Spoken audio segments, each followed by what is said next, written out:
Dulu kita duk baca khutbah, kan tu imam pada khutbah yang kedua tu dia pesan pada apa kepada kita? Hendaklah duduk dengan niat beriktikaf, membaca Quran ataupun berzikir dengan janganlah mengganggu ketenteraman orang lain. Dulu khutbah dia baca, lah tak ada. Dulu zaman kita muda-muda lu tu imam baca hak tu. Datanglah awal ke masjid, duduklah dengan niat iktikaf, bacalah Al-Quran dan berzikir, dan janganlah mengganggu ketenteraman orang lain. Bayangkan tuan-tuan, kalau membaca Al-Quran kuat pun, membaca Al-Quran dengan kuat pun dalam masjid sampai ganggu orang lain pun dilarang. Apatah lagi main hatrah, main kompang.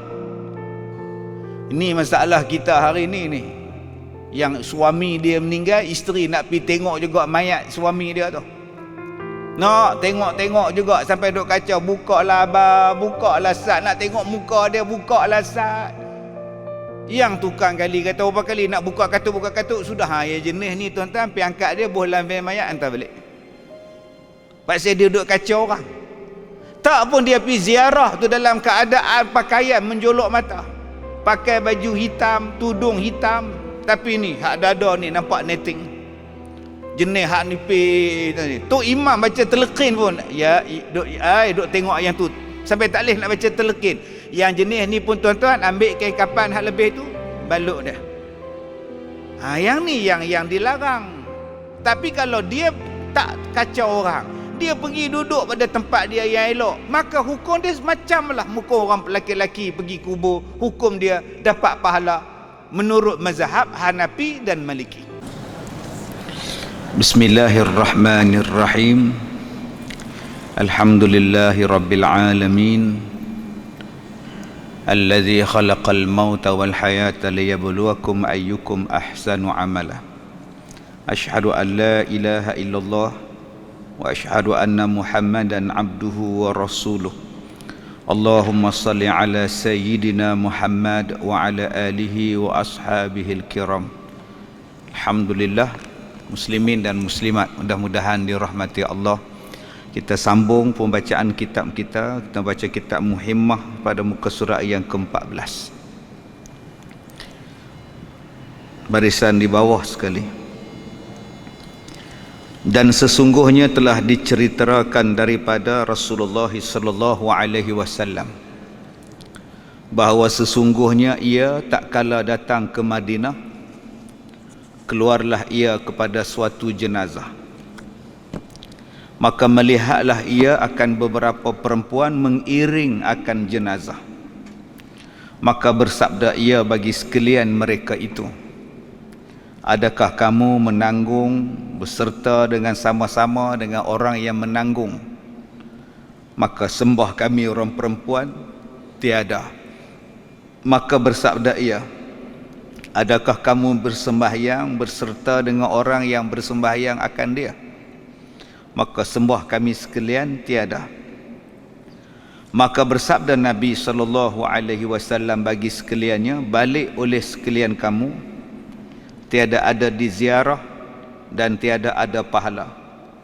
Maka sekalian mereka itu perempuan disuruh mereka itu dengan tetap di dalam segala rumah mereka itu. Muslimin dan muslimat yang dirahmati Allah, dalam kitab ni dia menceritakan tentang satu hadis Nabi SAW pada peringkat awal Rasulullah berada di Madinah, baru sampai daripada Madinah. Dan bila Nabi sampai, dilihatnya ada mayat yang diusung pergi ke tanah perkuburan, dan ada orang perempuan yang yang mengikut jenazah itu ke tanah perkuburan. Lalu Nabi bertanya kepada jemaah perempuan tadi, kamu ni adakah menanggung mayat bersama dengan lelaki-lelaki yang menanggung mayat jenazah ni? Jawab perempuan tu, tak, kami ikut belakang lah. Kamu semayang mayat tak bersama dengan orang yang semayang mayat? Jawab mereka juga, kami tak lah, kami ikut sajalah, semayang pun tak. Kata Rasulullah, baliklah oleh sekalian kamu. Tak ada pahala kamu ziarah dia, pergi balik. Jadi tuan-tuan yang dirahmati Allah, daripada sini berapa banyak perbincangan tentang hukum orang perempuan menziarahi tanah perkuburan. Hukum orang perempuan pergi ke kubur. Baik, kita boleh ambil daripada beberapa hadis Nabi sallallahu alaihi wasallam tentang orang perempuan yang berziarah pada kubur. Baik, ada 3 pendapat yang bercakup dengan perempuan menziarahi kubur, dan ketiga-tiganya adalah daripada hadis-hadis yang sahih dan juga diambil daripada pendapat-pendapat ulama yang muktabar. Ada pendapat yang meletakkan haram orang perempuan pergi ziarah kubur. Yang kedua, ada yang mengatakan makruh orang perempuan pergi menziarahi kubur. Ada yang mengatakan sunat menziarahi kubur, dan ada yang mengatakan harus orang perempuan menziarahi kubur. Kenapa saya kata 3 sedangkan saya sebut 4? Tadi awal-awal Ustaz kata hukum dia ada 3, tapi Ustaz sebut 4, haram, makruh, sunat, harus. Tapi Ustaz kata 3. Saya kata 3 sebab dia berkenaan kepada orang perempuan. Asalnya tambah 1 sunat. Sunat itu asas pada hukum. Asal hukum, kalau orang tanya kita apa hukum ziarah kubur, jawapan dia sunat. Sunat lah.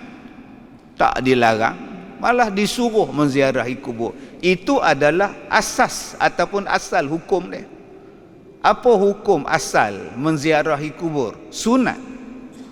Bukan wajib. Sunat maknanya pergilah ziarah, dapat pahala. Sebab Nabi kata menziarahi kubur itu mengingati kematian.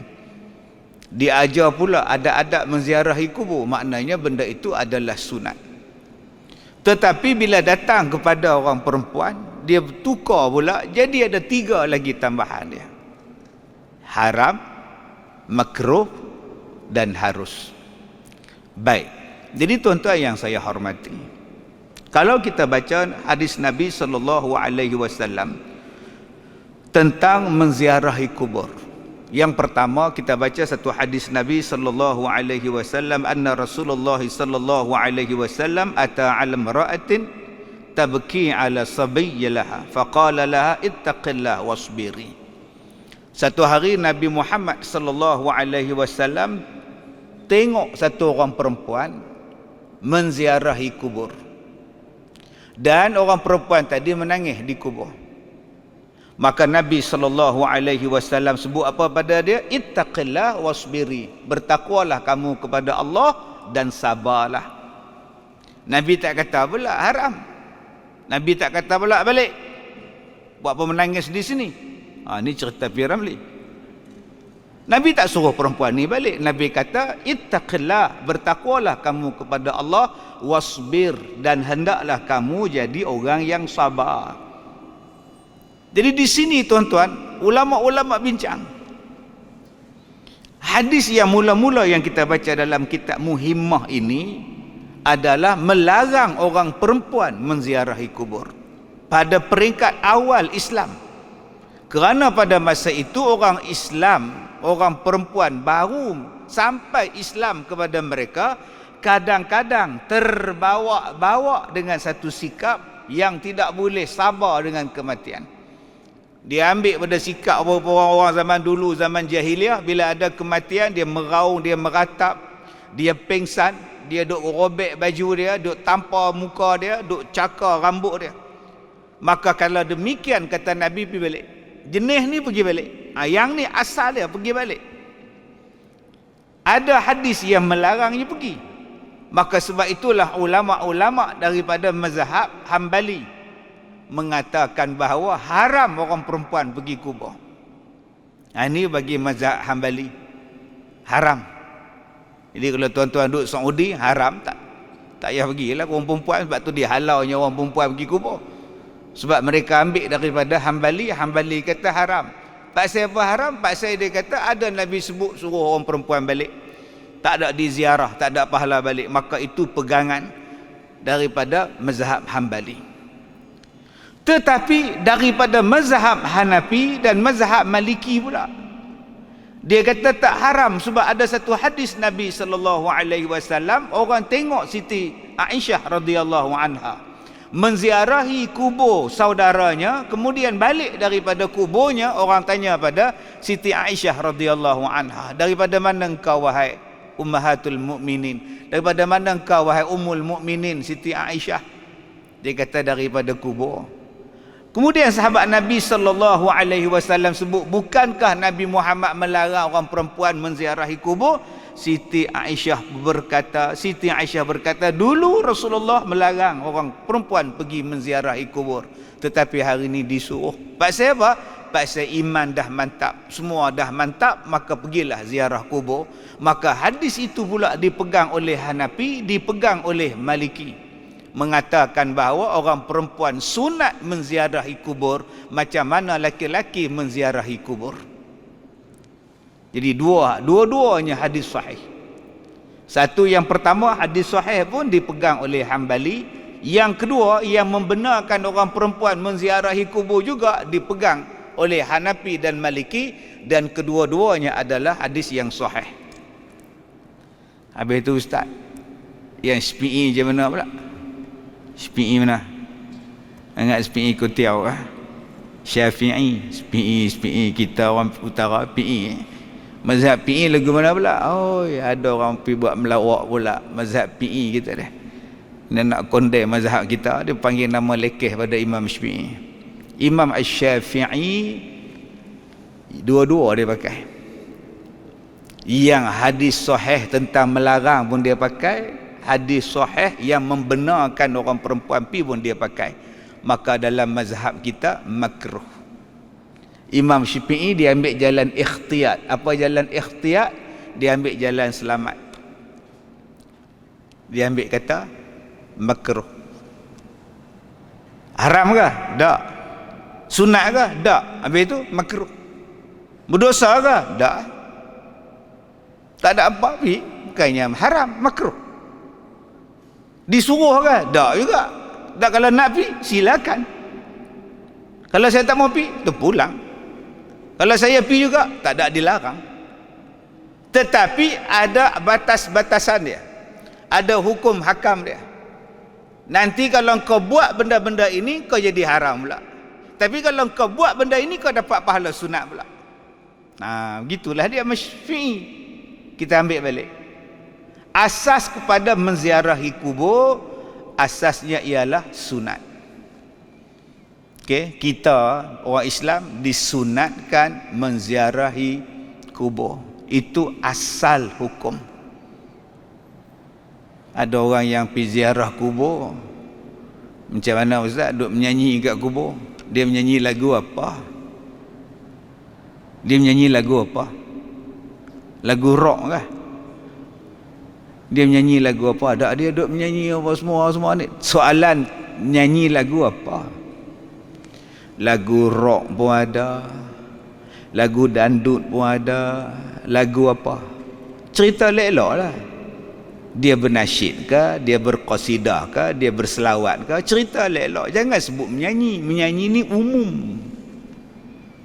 Sebab ada orang hari ni yang mengharamkan penziarah kubur. Dia belasah haram. Pasal apa haram? Pasal dia pergi menyanyi.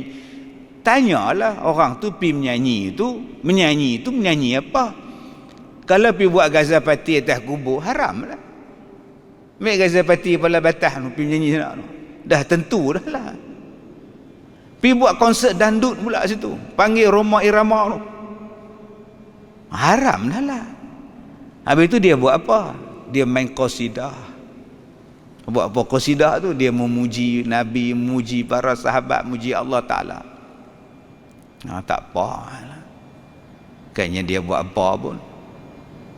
Okey, setengah orang. Cuma tak ada tempat lain kan nak main. Tu soalan saya. Yang bawa segala kompang, bawa segala apa, ni tak ada tempat lain nak main. Mengelakkan daripada fitnah tu lagi baik. Sampai tak ada tempat nak main dah. Dalam masjid main kompang, dalam masjid main hadrah, saya pun tak setuju. Sebab tu saya tegur ada ustaz-ustaz yang duk bawa qasidah main duk tempik dalam masjid. Ni masjid. Hang qasidah ke, hang bernasyid ke, tu masalah hang. Tapi ni masjid. Nak main di luar, bawa segala kompang main di luar. Masjid dia ada peraturan dia, tempat untuk orang beribadat. Dulu kita duk baca khutbah, kan tu imam pada khutbah yang kedua tu dia pesan pada apa kepada kita? Hendaklah duduk dengan niat beriktikaf, membaca Quran ataupun berzikir, dengan janganlah mengganggu ketenteraman orang lain. Dulu khutbah duk baca, lah tak ada.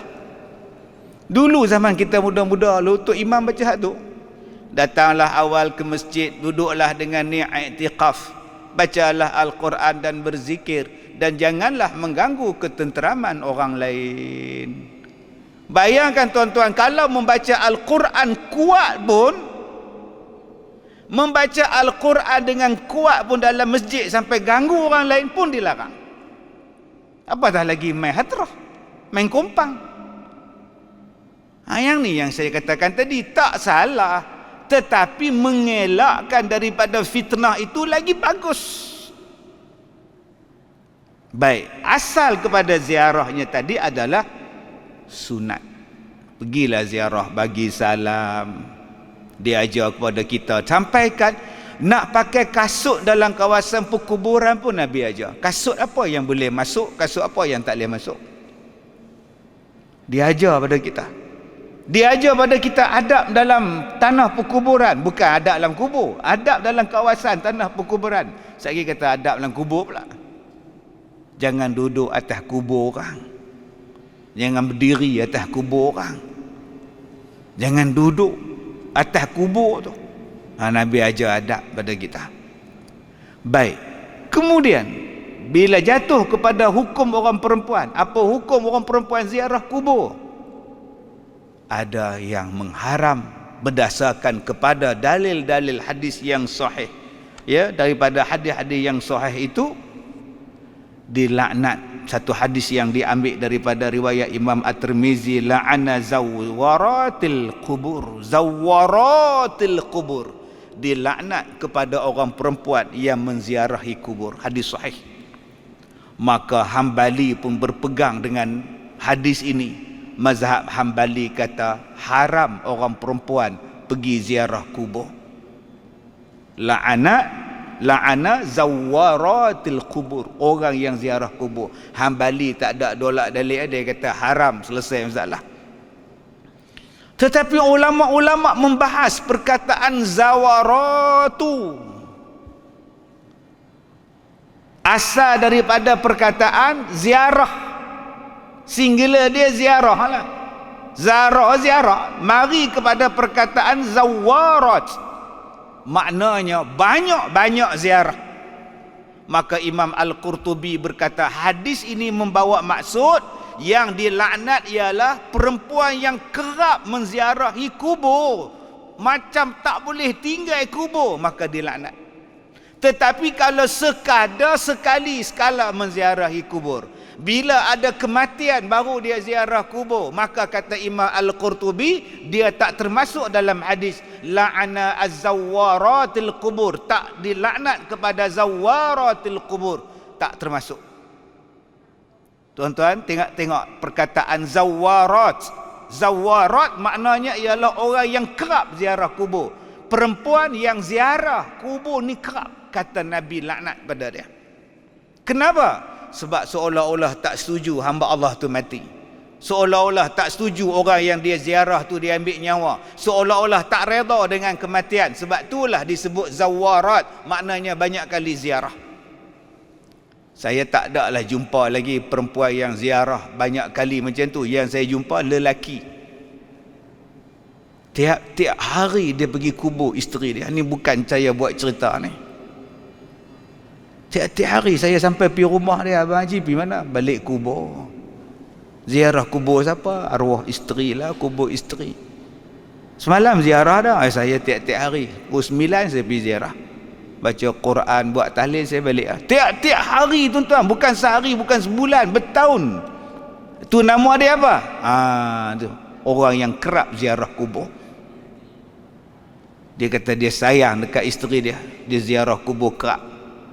Kalau perempuan kerap menziarahi kubur, yang tu yang Imam Qurtubi kata la'ana, dilaknat oleh Allah. Bukan semua perempuan yang ziarah kubur tu dilaknat. Datang pula imam lain pula, la'ana zawaratul kubur itu, zawaratil kubur itu dilaknat pada perempuan yang ziarah kubur kerap ni, sampailah tak buat amal ibadat, sampai tak peduli pada rumah tangga, sampai tak tengok, tak kisah lagi dengan semayang dia apa semua, kerja dia duduk ziarah kubur anak dia saja, sampai laki dia pun dia tak jaga. La'ana zawaratil kubur. Jenis perempuan yang macam tu, maka itu yang Nabi kata haram, laknat. Tapi Imam Hambali kata dah senang cerita, haram tu. Itu pegangan daripada mazhab Hambali. Imam-imam lain kata laknat di situ maksudnya ialah perempuan yang terlalu kerap ziarah kubur, seolah-olah tak redha dengan kematian. Dan ada pendapat yang kata yang dia kerap ziarah kubur sampai mengabaikan tanggungjawab dia yang lain, maka yang ni haram. Kalau tak ada, yang ni tak haram. Itu pendapat mazhab lain, ini pendapat ulama lain. Maka Hambali kata haram. Dia pegang dua hadis tadi ni. Maliki dan Hanafi pula kata tak haram, malah sunat orang perempuan ziarah kubur. Bila sunat ziarah kubur tu berdasarkan kepada hadis mana pula dah? Satu lagi hadis sahih yang diriwayatkan daripada Siti Aisyah radhiyallahu anha. Siti Aisyah dia pergi ziarah saudara dia Abdul Rahman bin Abu Bakar. Dia Aisyah binti Abu Bakar, mai abang dia ni Abdul Rahman bin Abu Bakar. Jadi bila ziarah saja tuan-tuan, balik daripada ziarah tu orang tanya dekat dia, alaisa kana Rasulullah sallallahu alaihi wasallam naha an ziyaratil qubur? Qala na'am, kana qad naha thumma umira bi ziyaratiha.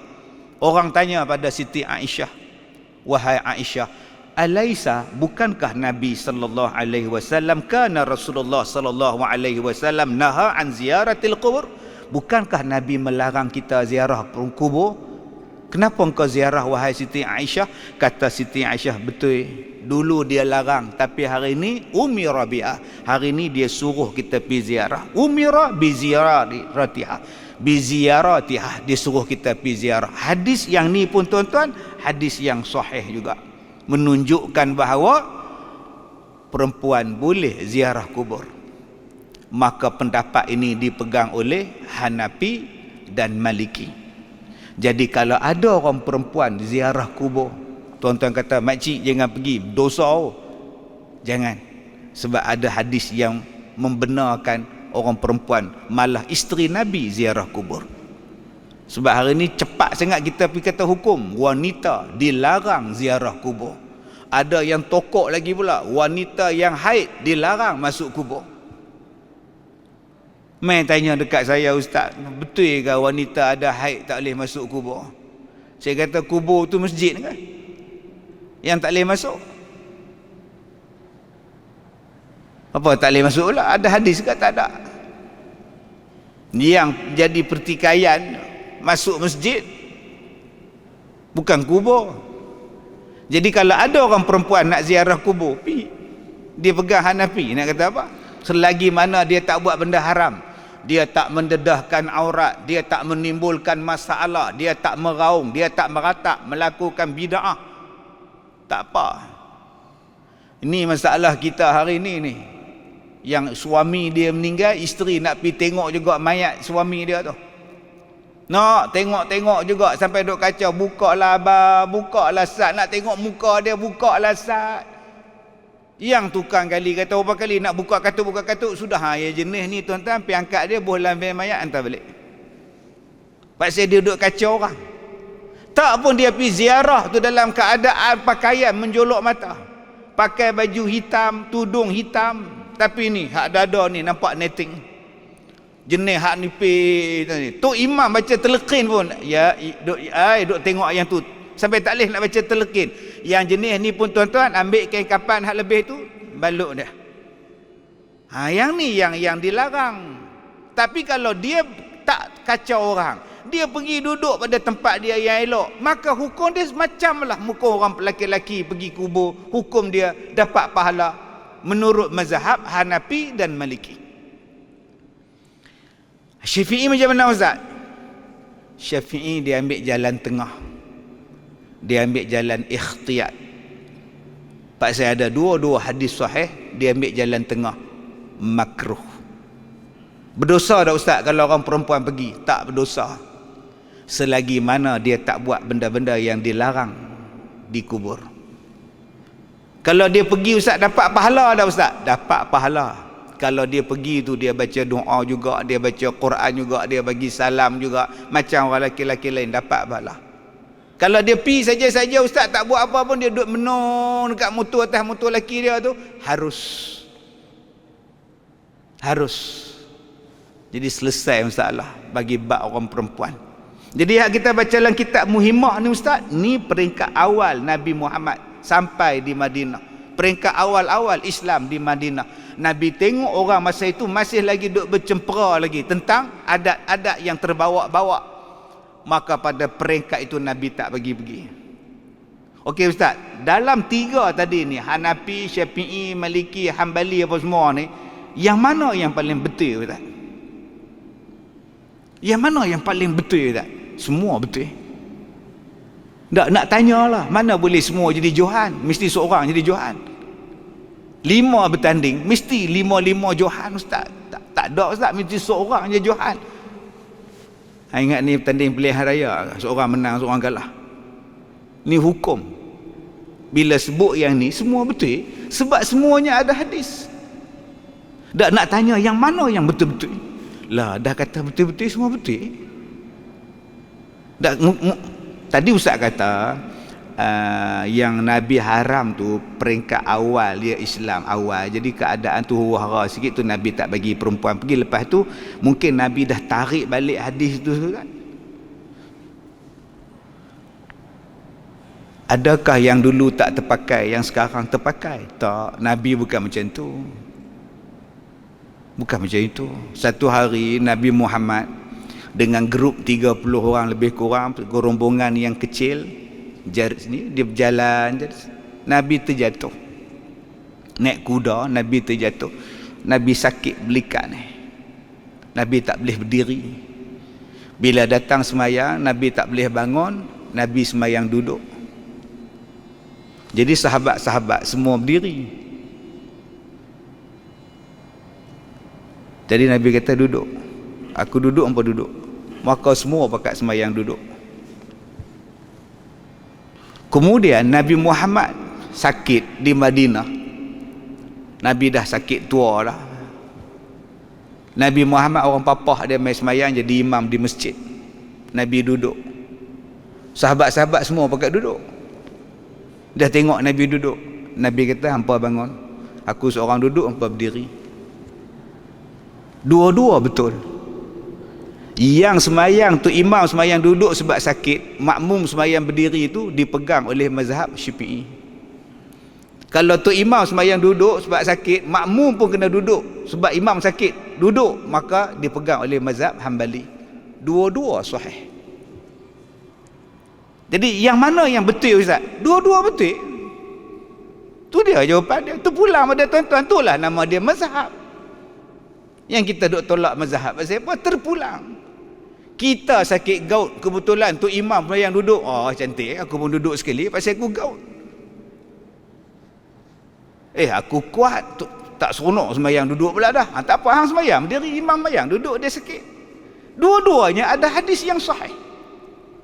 Serupalah dengan menziarahi kubur bagi perempuan tadi. Kedua-duanya ada pegangan. Maka Imam Syafi'i ni dia ambil jalan yang lebih selamat, dia kata makruh. Tu saja, nak mengimbang antara hadis yang tak boleh dengan hadis yang membolehkan. Jadi kita sebagai ni ambil jalan ziarah lah dengan syarat jaga adab-adab yang telah ditetapkan di dalam agama kita. Maka bolehlah orang perempuan tu pergi dalam keadaan sekarang. Tetapi kalau kita lihat dia pergi tu dalam keadaan mengganggu jemaah yang lain, mengganggu proses, mengganggu benda-benda yang lain, maka duduk di rumah lagi besar faedah dia. Tu yang datang hadis yang kita baca ni. Nah, tanya pada makcik ni, yang nak pergi ke kubur sangat pasal apa makcik? Yalah, takkan orang perempuan orang tak dapat pahala. Orang lelaki je dapat pahala pergi ziarah kubur, kami pun nak pergi juga. Oh, maknanya makcik ziarah kubur sebab nak dapat pahala. Kalau gitu makcik, ada satu benda makcik tak payah ziarah kubur tapi makcik dapat pahala. Apa dia? Di bawah tu dia kata apa? Maka kerana mengkhidmatkan bagi segala suami mereka itu, nescaya menyamai akan yang demikian daripada mereka itu, sekalian taat dan ibadat daripada segala lelaki. Kak balik ke rumah, buat khidmat di rumah pada suami akak, pahala yang akak dapat tu sama macam pahala akak ziarah kubur. Tak kurang wala sikit. Dah lah nak tengok lah juga arwah kali terakhir. Bukan dah tengok dah ke dekat dalam rumah tadi? Dah. Bukan dah cium pipi dia, dahi dia? Dah. Tu nak turun sekali dalam kubur ke? Dah. Kalau gitu cukup lah. Nak dapat pahala macam orang laki-laki duk pikui mayat pi kubur tu, kak duk di rumah jaga anak akak, masak pada suami apa semua ni, pahala dia sama saja. Nah, sebab tu kita di sini tak tahulah, masjid ni masjid besar tak tahu. Orang perempuan dia boleh ikut main sembahyang Jumaat pasal masjid besar. Masjid tempat lain tak besar macam masjid kita ni.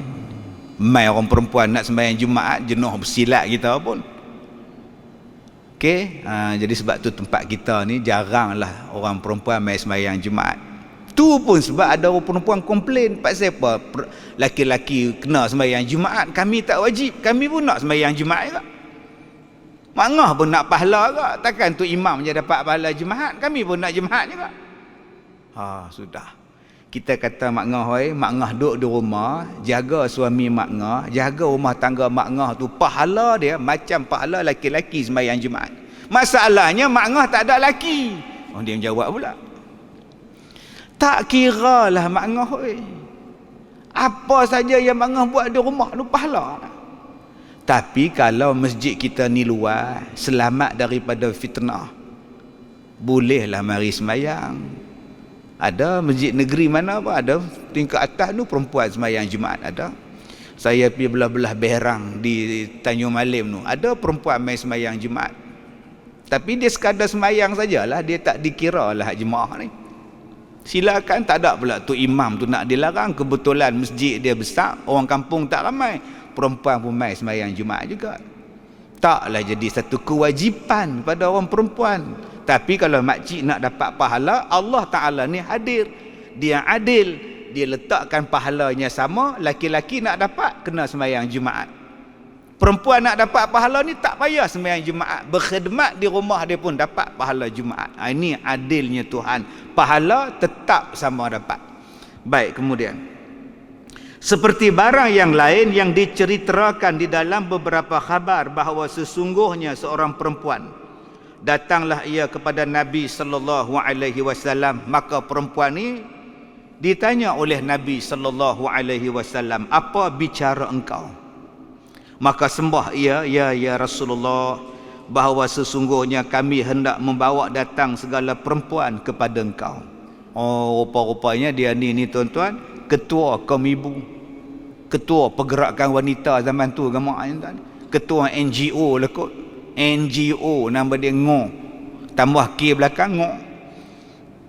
Mai jumpa Nabi Muhammad, dia kata, Rasulullah, saya ni wakil pada orang perempuan, saya kalau boleh nak bawa semua orang perempuan ni mai jumpa Rasulullah, boleh tak? Ni tertib adab. Nak jumpa Rasulullah mai hantar wakil tu, boleh tak kami buat mari ramai-ramai nak bincang, boleh tak? Seorang dia aja pun mai.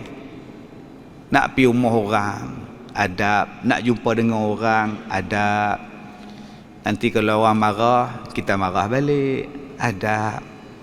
Okey, saya nak masuk rumah orang masjid ni pun ada rumah masjid kita, masjid tuan-tuan. Bukan boleh pergi ambil mikrofon, pergi pasang gitu kok suka je, salah juga. Serupalah kalau saya nak buat live. Nak buat live FB kat restoran orang pun macam tu juga. Jangan main buat saja marah orang. Sekali kalau orang marah kita maki pula. Okey, adab. Tak payahlah buat sendiri sudah. Dan kita pun kalau tak bagi orang buat live FB di restoran kita, janganlah cakap kasar, cakap pelan-pelan, hantar note pun boleh lah. Jadi dua-duanya elok. Kalau dua-dua bersopan, elok, tak ada bergaduh satu Malaysia, tuan-tuan. Perempuan ni elok-elok main jumpa Rasulullah. Dia kata, saya nak bawa orang perempuan main jumpa Rasulullah, minta izin boleh tak? Nabi tanya, kerana apa? Maka bersabda ia, kerana apa? Maka sembah perempuan itu adalah sekalian mereka itu berkata semuanya bahawa sesungguhnya Allah Ta'ala menjadikan ia akan kita sekaliannya. Sajalah kami nak mengadu, Allah Ta'ala jadikan kita, baik lelaki baik perempuan, Allah yang jadikan. So dia kata, dan pula menjadikan akan kita ni di bawah tangan, yakni di bawah perintah segala laki-laki. Masalah dia, Allah jadikan perempuan, Allah jadikan laki. Masalah dia, bila dah jadi perempuan, perempuan ni kena ikut perintah laki-laki. Dan dikhabaskan, dikurung kita sebab hak mereka itu dalam segala rumah. Kami nak keluar rumah kena minta izin, apa semua minta izin, padahal kita ni sama-sama dijadikan oleh Allah. Tapi bila kami dah kahwin, kami terikat dengan suami kami pula, dan menjadikan ia akan kita sekalian, akan tempat keinginan bagi mereka. Seolah-olah orang perempuan ni hanya tempat melampiaskan nafsu saja. Itulah kerja orang perempuan. Cukup tahun beranak. Perempuan ni duk cakap. Dan kata dia lagi, dan difardukan atas kita berkhidmat bagi mereka itu. Orang perempuan pula bila dah jadi isteri duk kena jaga suami dia, menu kena buat ni. Dan menjadikan ia bagi mereka itu perang sabil. Orang laki-laki dapat pahala syahid, boleh dapat pahala syahid perang fi sabilillah. Kami tak wajib. Dan hadis sembahyang berjemaah, kami tak wajib. Orang laki-laki dapat pahala jemaah. Dan Allah Ta'ala menentukan ia akan mereka itu dengan khitab, dengan ketetapan, dengan tanggungjawab. Kami tak boleh buat kerja, dia pula dapat pahala bagi makan kami, dapat pahala sebab bagi pakaian pada kami. Tiada kita, maka kita ganti akan barang yang kita kurnai Allah kepada mereka. Boleh tak? Kami pun nak juga macam tu, supaya kami pun dapat pahala. Tu dia, mai datang jumpa Rasulullah sebab nak dapat hak macam laki-laki, tanggungjawab macam laki-laki. Tujuan dia tak lain, tujuan dia sebab nak dapat pahala. Tang situ baiknya perempuan ni, dia nak dapat pahala macam mana orang laki-laki. Itu je tujuan dia. Mai zaman kita, NGO zaman kita ni lain pula. Dia bukan nak cari pahala, dia nak cari apa hak laki-laki buat, kami boleh buat. Dia tengok Tok Imam jadi imam, dia pun nak jadi imam. Pasal apa kami tak boleh? Tengok Tok Bilal laki-laki, dia pun nak bang sekali. Yang ni yang kita duk pening sekarang ni. Tengok Tok Imam, pasal apa hakim laki-laki, kami pun nak jadi hakim syar'i, nak jadi hakim syar'i pula. Kami pun nak jadi naib qadi juga, nak jadi naib qadi juga. Setakat main bola tu tak apa dah, dia main dah. Gusti pun depa main dah ni. Rugby depa main, semua main. Yang depa tak main lagi Tok Imam je lagi, tuan-tuan. Tu pun dah ada dah orang perempuan jadi imam. Nak dapat hak sama rata, nak dapat hak sama macam laki-laki. Bukan tujuannya nak dapat pahala, tujuannya nak menidakkan hukum. Nak konon-kononnya kita ni adalah sama. Baik, apa jawab Nabi? Maka hairanlah Nabi SAW dengan sebaik-baik ibaratnya dan berkata ia, tiada aku lihat akan seorang perempuan yang lebih baik dan manis perkataan pada pekerjaan Allah Ta'ala daripada engkau. Nabi Perli dia, rambut cantik punya bahasa. Yang duk tikai ni bukan tikai siapa, kamu duk tikai Tuhan, jaga sikit mulut. Kemudian kata Nabi, kamu balik ke belakang, jumpa orang perempuan di belakang kamu, bagi tahu kepada mereka, sesungguhnya sebaik-baik taat salah seorang kamu kepada suami menyamai pahala apa yang diperbuat, yang disebut oleh kamu tadi akan laki-laki. Nabi kata, mak ngah, pergi balik rumah, pergi bagi tahu dekat kawan-kawan kamu, mana-mana perempuan yang taat kepada suami dia, pahala dia macam yang kamu sebut yang laki-laki kena buat tadi. Tak payah sibuk nak perang, tak payah sibuk nak jemaah, tak payah sibuk nak buat apa, tak payah. Kamu tetap dapat pahala bila kamu taat pada suami kamu, berkhidmat pada dia, pahala dia macam mereka dapat. Duduk di rumah saja boleh masuk syurga. Duduk dalam bilik saja boleh masuk syurga. Tak ke mana pun boleh masuk syurga. Kami nak masuk syurga ni macam-macam kena buat. Kena mai semayang, kena mai ibadat, kena mai perang, kena cari rezeki. Nu saya nak mai tadi, nu balik kerja kena langgar dengan kereta kadai tengah-tengah jalan, naik motor. Nak cari rezeki untuk isteri dia, nak cari rezeki untuk anak-anak. Susah. Orang perempuan tak payah, duduk diam-diam saja, dapatkan syurga dengan sebab taat kepada suami. Subhanallah, maha adilnya Tuhan.